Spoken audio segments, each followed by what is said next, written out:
né? E a gente vai falar também sobre a comissão processante, aquele bate-papo. O Marcos Rabi botou aqui, eu acho que a Secretaria de Turismo, junto com a Secretaria de Turismo, junto com a Polícia Militar, deveriam fazer a campanha Não é Não, no Carnaval, para não ter abuso de rapazes em cima das mulheres. Não é, Hélio?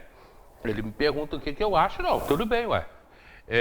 Não sei se Teresópolis tem isso não, mas em todo lugar tem, mas não é uma coisa complicada. Aqui em Teresópolis, pelo menos que a gente sabe, não tem nada de complicado não. Mas eu acho que como a campanha está sendo feita quase que no Brasil inteiro, então se faça também em Teresópolis. Deixa eu chamar nosso bandeira falando sobre IBGE e o censo, né? Que está quase terminando. IBGE. Luiz Cláudio Bandeira, é com você. O censo 2022 está bem próximo de ser concluído e o trabalho do IBGE continua em todo o Brasil e aqui em Teresópolis. Nós viemos até a sede provisória do IBGE, que fica aqui no prédio do INSS, no centro da cidade, para conversar com o João Felipe Colonese, que é o coordenador censitário. Já falamos algumas vezes a respeito do censo, que seria para 2020 e está sendo realizado desde de 2022, de agosto de 2022. E aí, quando é que a gente vai ter esses números? Quando é que esse censo será concluído aqui na cidade de Teresópolis? O censo está previsto para acabar agora, final de fevereiro. Concluímos. Na verdade, a equipe toda aqui de Teresópolis, ela já visitou todos os domicílios, a gente já fez toda aquela passagem naqueles setores que a gente explicou da outra vez. Agora a gente está no momento só de rechecagem e verificação. É como a gente sempre conversa, né? A importância que são as informações do censo demográfico, então a gente prima por qualidade, está numa fase de rechecagem. Para que não deixe ninguém sem entrevista, para que a gente volte naqueles que tivemos problemas com síndicos, com porteiros, o caso de recusas e ausências, ou às vezes a pessoa estava viajando, então a gente volta com esse cuidado para não deixar nada para trás. Como é que está esse último processo aí? Então, a gente divide em dois momentos. A gente tem a parte de contagem de população e domicílios. Teresópolis, em questão dos domicílios, a gente já bateu com sobra. A gente já tem 106% aproximadamente de crescimento. O que significa isso? Que novos prédios, novas casas, mas não necessariamente isso reflete o número de moradores, porque às vezes é uma casa de veraneio que alguém constrói, por toda essa estrutura que a nossa cidade oferece. Os números que a gente trabalha no primeiro momento, que às vezes levantam espanto, são são números estimados, são umas estimativas. E o que acontece? Nem sempre refletem, porque há uma projeção e as variações ao longo de 10 anos, né? Porque como o censo é de 10 em 10 anos, às vezes não chega.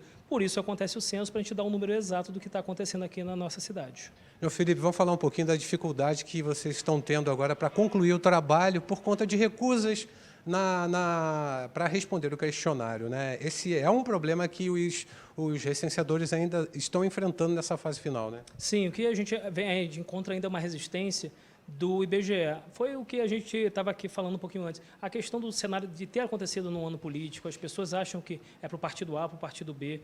O que eu reforço é, o censo ele é uma autarquia federal independente. Esses dados são para ajudar a população. Esses dados vão baselar todas as políticas públicas por 10 anos. E, além disso, o que acontece? Para o próprio empresário ou alguém, um autônomo, alguém que quer investir no negócio, esses dados são cruciais. Por quê? Ele pode consultar esses dados são públicos, ele pode consultar e saber, por exemplo, a renda média em um bairro, num lugar, a estrutura que tem ali de saneamento para poder direcionar o seu negócio. Então, isso funciona tanto para a gente, quanto pessoa, quanto para os órgãos públicos. Importante convocar a população que responda ao censo. Inclusive, vocês têm uma ferramenta que é um telefone que está disponível para a pessoa agendar essa pesquisa, não é isso? Isso. O IBGE se prontificou a sanar todas essas dificuldades que vem encontrando e tem o Disque 137. No Disque 137, o morador ele pode ligar, agendar, passar os dados, que eles vão enviar o dado diretamente para mim e eu vou direcionar a equipe para ir lá. E lembrando que essa entrevista vai poder ser feita por telefone, caso a pessoa se desloque muito por questões de trabalho, esteja fora da cidade, mas ela vai fazer parte disso. A gente está voltando nisso. Questão de recusa, pode passar essa informação para o morador, que ele pode ser feito por telefone ou entrar em contato com o Disque 137 e agendar. Ok, esse negócio, esse lance do censo, ele é muito importante, porque nós precisamos saber quantos nós somos.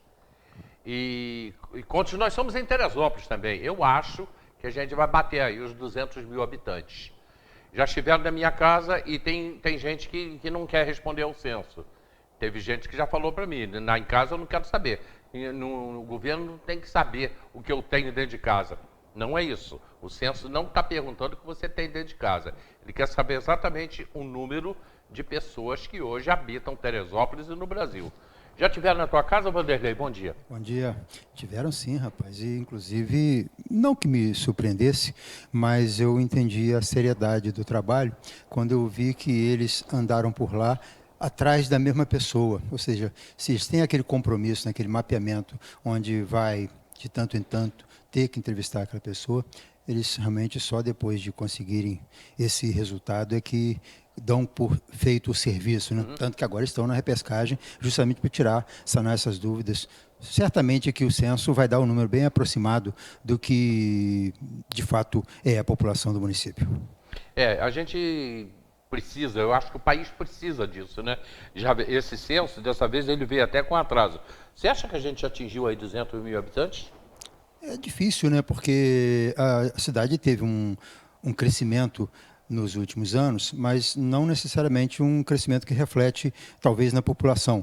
Essa coisa de novos apartamentos, novos prédios, isso vem já de uns 10 anos para cá, né? De uns 5 ou 6 anos, então já tem muito morador novo na cidade. Basta ver as placas, né, de veículos, ainda que estão sem trocar por letras, mas são veículos já de outras cidades que estão sendo os veículos habituais do nosso trânsito.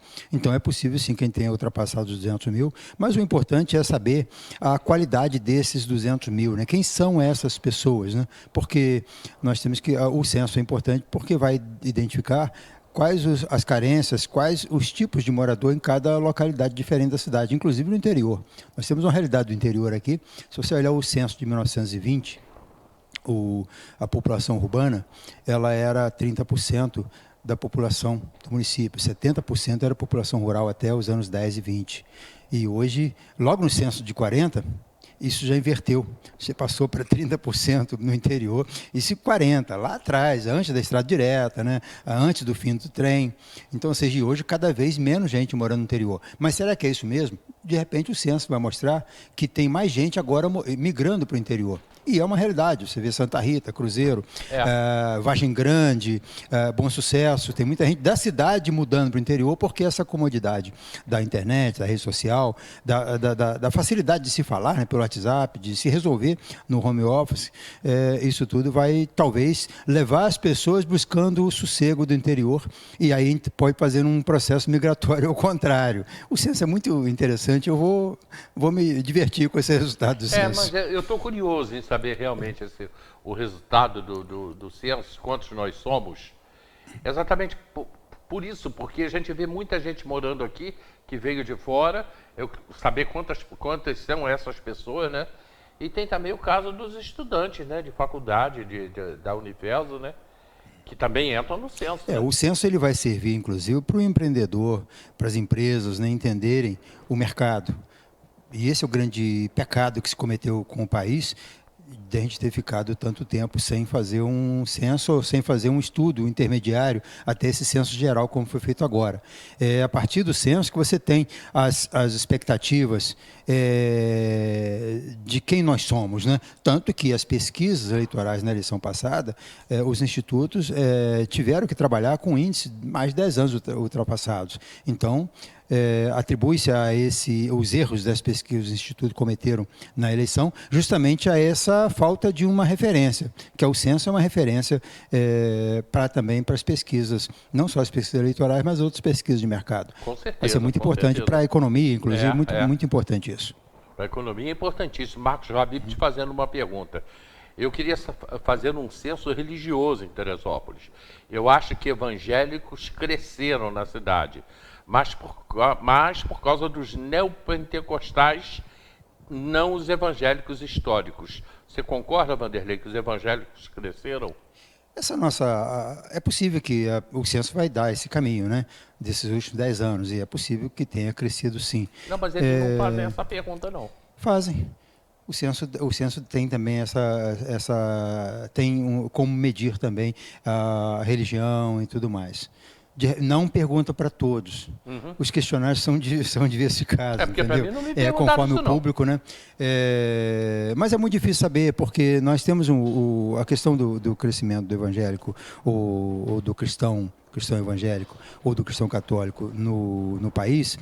Ela vem obedecendo uma média regional, né? Ou seja, o que vai acontecer em Teresópolis aconteceu também em Petrópolis, em Friburgo, porque nós temos características regionais. Por ser cidades de uma colonização próxima, né? Por ser cidade de montanha, por ser uma economia parecida, né? As classes sociais elas se parecem, se assemelham nessa cidade de região serrana, então isso tudo reflete na questão da religião. A proximidade com o Rio também, tudo vai fazer diferença. Eu acredito que não vai ser muito diferente esse crescimento que vai ter ocorrido em Teresópolis com o crescimento das demais cidades da região. Da região toda, né? Porque a gente fala como região, né? A gente tem essa coisa, somos 15 municípios na região serrana, e pelo menos esses mais próximos, Petrópolis, Teresópolis, Friburgo, São José do Rio Preto, Sapucaia, Carmo, isso aqui a gente pensa muito igual, e isso aí se reflete também na religião. Aliás, eu tive esse final de semana, mas foi ontem, né? Com 2 amigos lá quer dizer, daqui do centro, mas estão morando lá no interior, lá em Água Quente. E a gente está falando sobre o abandono daquela região, né? Eles são pastores lá em Soledade e em Água Quente. E moram em Água Quente.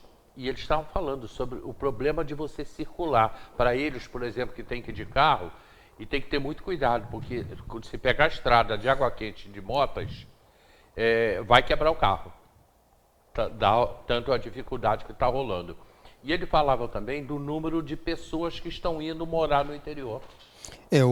Tive esse papo ontem. A realidade das estradas do interior, ela não pode ser vista ou medida pela realidade de 100 anos atrás, quando o meio de transporte era a carroça, o carro de boi, o burro, o cavalo. Então, para esse tipo de animal, para esse tipo de transporte, qualquer estrada serve.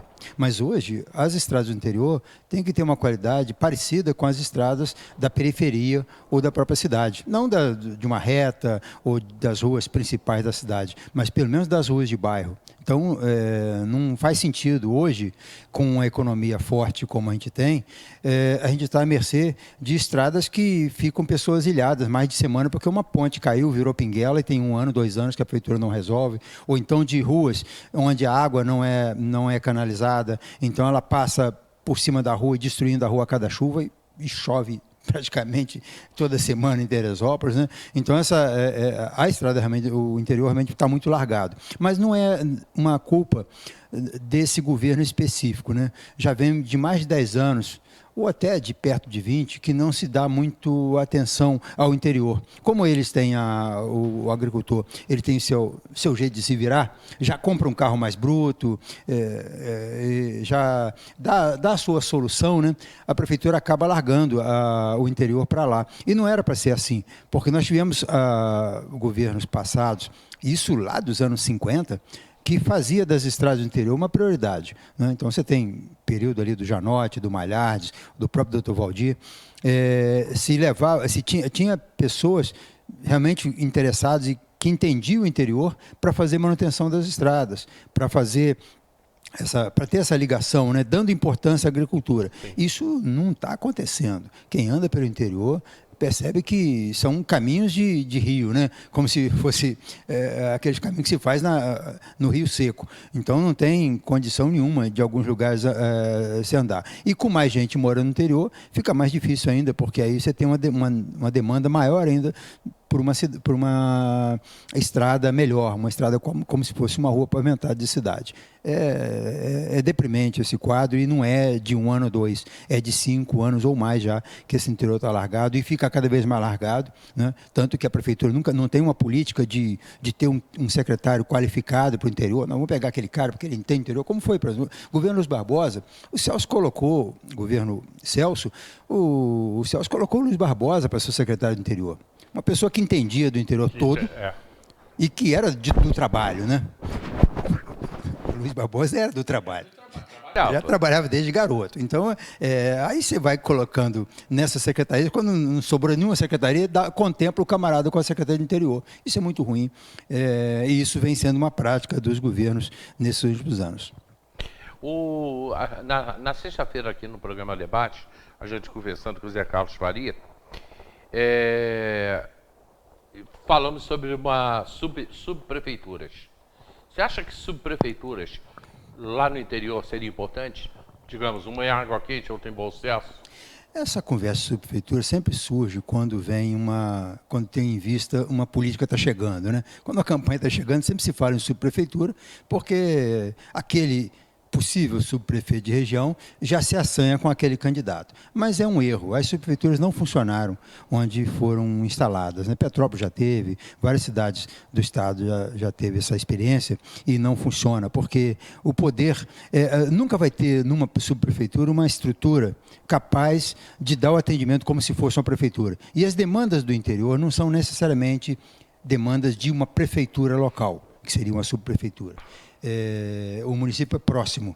Embora a gente fale de Água Quente, fala para a região, até mesmo na região do 2º distrito, Santa Rita, Cruzeiro, tão longe um ponto do outro, no mesmo distrito, né? Imagina o 3º distrito também, mais distante, Vieira. Então a gente está falando de um... Mas a nossa cidade é muito ligada aos bairros com essas localidades do interior. Então, ter uma subprefeitura é uma desculpa para criar uma coisa nova. Porque o que essas pessoas do interior que moram mais distante precisam mesmo da prefeitura é de postos de atendimento para serviços que a prefeitura presta e que poderiam estar sendo prestados no local em função da tecnologia. Né? De primeiro, não faz sentido você mandar um camarada de Água Quente vir resolver na prefeitura, resolver um problema de imposto predial, imposto territorial, aqui na prefeitura. Ele vai perder um dia para isso. Pode ser resolvido. E você pode ir, não é um posto avançado só, você pode ter um posto em Bom Sucesso, um posto em Vieira, um posto em Vargem Grande, um posto em Cruzeiro, em Santa Rita, nesses locais distantes, porque, na verdade, hoje é um terminal de um computador atendendo lá como uma funcionária da prefeitura, porque está falando com a rede. Internet, né? Tem internet, o interior tem internet, tem a cobertura e quando não se tem, se arruma. Principalmente o 3º distrito é muito bom de sinal de internet. Então, esses atendimentos que a prefeitura pode prestar na rede de saúde, na rede de educação, e até mesmo na rede da organização, na questão da fazenda, na questão de impostos municipais, já cumprem bem o trabalho de uma subprefeitura. Né? Agora, criar aquele prédio com a cara de prefeitura e nomear um subprefeito com poder político muito forte, os candidatos sempre falam isso, mas não vão fazer, porque não é viável. E não é necessário mais hoje. Nós estamos no tempo virtual. Então, agora é você facilitar a vida do cidadão através dos mecanismos que você tem. Né? Não faz sentido você fazer uma pessoa do interior ficar na fila da prefeitura 1 hora, 2 horas, até para não ser atendida, que ela vai embora, o último ônibus dela vai embora, ela não pode esperar o atendimento, enquanto você pode levar um terminal da prefeitura até esse ponto e fazer o atendimento. Isso aí tem sido experimentado em algumas prefeituras revolucionárias e tem dado certo, porque você evita o deslocamento e você tem um cidadão que vai trabalhar, tem um dia para trabalhar e resolve em meia hora um problema que ele perderia um dia inteiro e uma viagem à cidade. Nós estamos falando, viajar de Água Quente a Teresópolis, você tem que ter dinheiro, meu cara. Tem que ter um quarto de gasolina no tanque. Não é assim. Não são 50 quilômetros. Não é você pegar um Uber e pagar R$10 de um bairro até o centro da cidade e resolver na prefeitura. Então, como o prefeito, ele é o prefeito dos 3 distritos, embora ele tenha lá no início do governo achado que era o prefeito apenas da cidade de Teresópolis, que é o 1º distrito, mas ele é o prefeito dos 3 distritos, ele deveria estar pensando em dar essa condição de atendimento ao povo do interior. Não só de estradas, não só da questão da saúde, da questão da educação, da questão do transporte dos alunos, mas também desses serviços essenciais que a prefeitura tem que prestar. Ok, minha gente, eu vou rapidamente para o comercial. Na volta eu já venho falando também sobre Câmara de Vereadores, já vamos enfiar a Câmara nesse papo. Hoje a Kátia estaria aqui no programa, mas a Kátia me ligou cedo, tipo 7h30, 8 horas da manhã, me dizendo que não poderia vir, teve um problema com a filha dela, que eu ainda não sei o que é, mas a maneira como nós conversamos, não é nada grave. E aí a Kátia não pôde vir ao programa e remarcou para quarta-feira. Quem vai estar aqui no programa amanhã é o Wilson Mendes, conhece? Malandrão. Malandrão. Malandrão vai estar no programa amanhã. Filho de um grande radialista, né? Sim, ainda é, né? É. O Wilson Mendes Não, hoje... o pai dele é um grande radialista. Não, o pai dele passado. exato. O pai Não, dele o era, Wilson também, um cara bem... também, escritor. né? Jornalista. O Wilson, ele hoje mora na ilha de Paquetá. Tá bem, né? Tá morando bem, né? Bom dia, Hélio Vanderlei. Esse tema religioso é muito relevante e precisa ser discutido. Acredito que a religião tem grande importância na formação do cidadão. Penso que a religião educa e impõe limites. Ensina teu filho no caminho que deve andar. Deus os abençoe. Abraços para o Vanderlei. Ele faz parte da minha história, Elza Pacheco. A Elza, nossa companheira de diário lá do tempo passado, rapaz. né? Grande pessoa. Mas não faz muito Um tempo. abraço, Elza. Não, passado é recente. É um passado recente. Olha só, Açaí do Alto. O Açaí do Alto fica ali na esquina do Correio do Alto. Bem na esquina do Correio do Alto. Açaí do Alto. É lá que a gente está esperando por vocês, ok? Açaí do Alto. Eu volto rapidinho.